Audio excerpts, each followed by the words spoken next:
Hello! In this video we're going to have a look at the data sheets for Kill Team and how they work, how you can actually put your team together, and kind of the important stats that you need to know for them. Everything that you need is in the Kill Team book. So this is the Kill Team book here, and there are lots of pages. So for example, this is Grey Knights. And you get information on the background of the characters, what mission they have, a quirk of your squad, demeanors for all of your specialists. You can even generate names using the D10s, should you choose to. There's also some pretty artwork and a bit of background information on them. And then you have a list of tactics, which we'll talk about in a little bit, and then the actual data itself. Now I've created this data on a separate sheet just so you can see it a little bit smoother.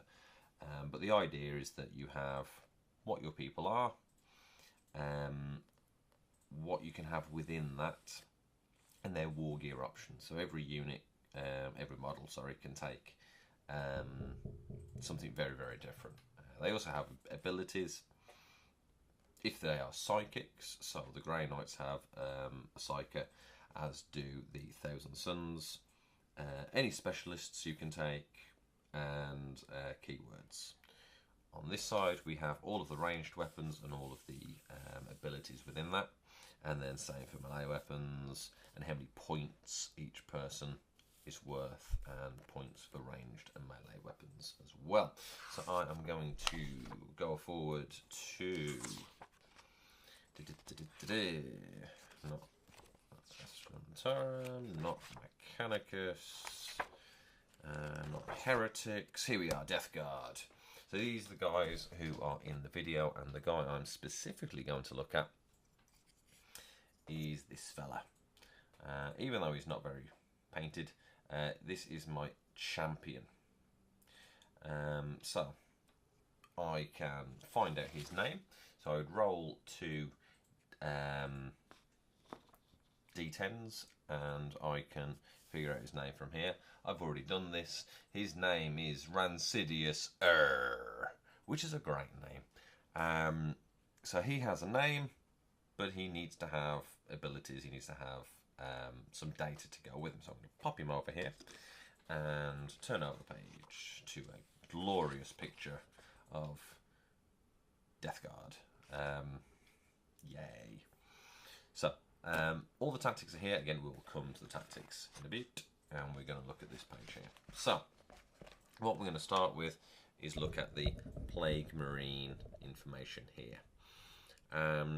So, specifically, I'm going to be looking at the Plague Marine Champion. Now, on this page, we'll go through all these in a second, you have a maximum number of how many you can take. So Plague Marine Champion, I can only take one of these. I can take 2 Plague Marine Fighters, 2 Gunners, and as many Plague Marines as I can fit into my squad. So I'm going to take a Plague Marine Champion. And in the order, it starts with Movement, which is 5 inches. Weapon Skill, which is 3+. Ballistic Skill, which is 3+. Strength, which is 4. Toughness, which is 5. Wounds, which I only have 1. Attacks, so that's attacks with melee weapons, 2. Leadership ability, which is 8 for this guy, and a saving roll, which is 3. So not too bad. He's all right. And underneath it tells you what they have. So this model is armed with a plague knife, bolt gun, blight grenades, and crack grenades.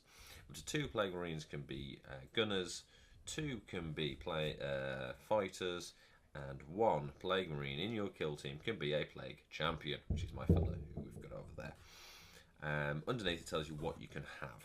So I'm going to ignore the top bit because that's other people. A plague champion may replace their plague knife with a plague sword. A plague marine champion may replace their bolt gun with a bolt pistol, plasma pistol, or plasma gun. A plague champion may take a power fist. And 1 plague marine can take the Archon of Despair.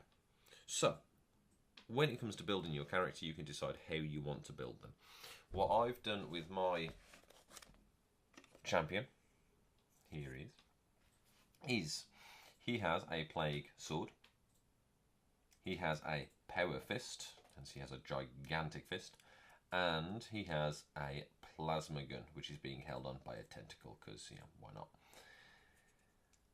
So I decided on these, and I need to look at the points values. So, on the other page, I can find kill team points.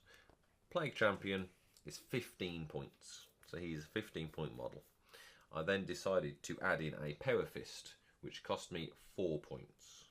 The plague sword cost me no more points, and I decided to add in a plasma gun at 3 points. So in total, he's going to cost me 22 points.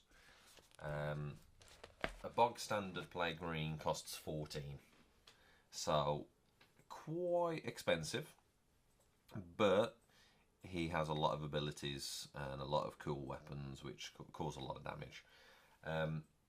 In the book over here we can see all of the abilities of the ranged weapons. So I've already said he has a plasma gun. So on here it tells me that a plasma gun can be picked of one of two profiles.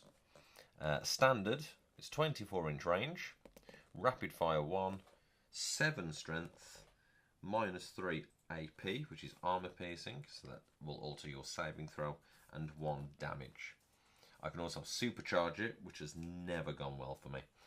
24-inch range, rapid fire 1, 8 strength, so most things have a toughness of 4, so you need 2s to wound them.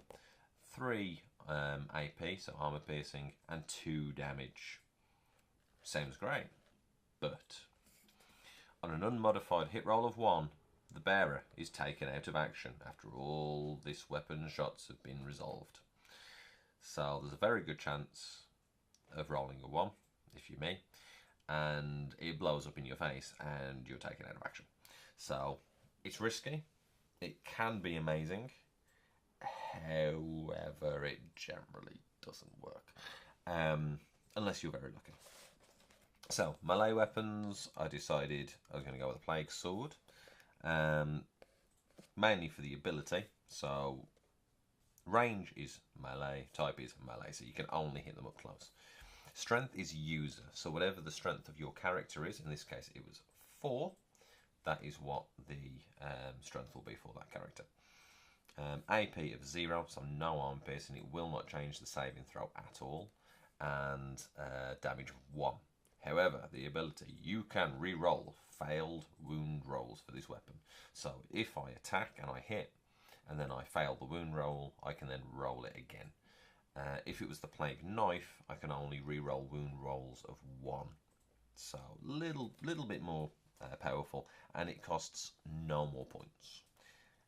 If it was a 3-point weapon, that could be, you know, quite dangerous, because then I'd have 25 points just for one guy, and a 100-point kill team. That's a quarter of my kill team just on one guy. If they're unbelievably powerful and amazing, then huzzah, but 25 points is a lot. So once I've got all that information, you can write it onto the data cards. Now in the book there is a photocopyable page, and through the Schools League they emailed out this page. So with that I have created a page of just data. So what we can do here is get a little bit closer information on the champion. So what I've done on here is I've got his name, movement, weapon skill, ballistic skill, strength, toughness, wounds, his attacks, his leadership ability, and his saving throw. Underneath that I have the 3 weapons he has. So his plasma gun, 24-inch range, rapid fire, the strength of it, the AP, and the damage it creates. I've also put that it can be supercharged. I've also got my plague sword, which we've gone through, and the power fist. Power fists are brilliant.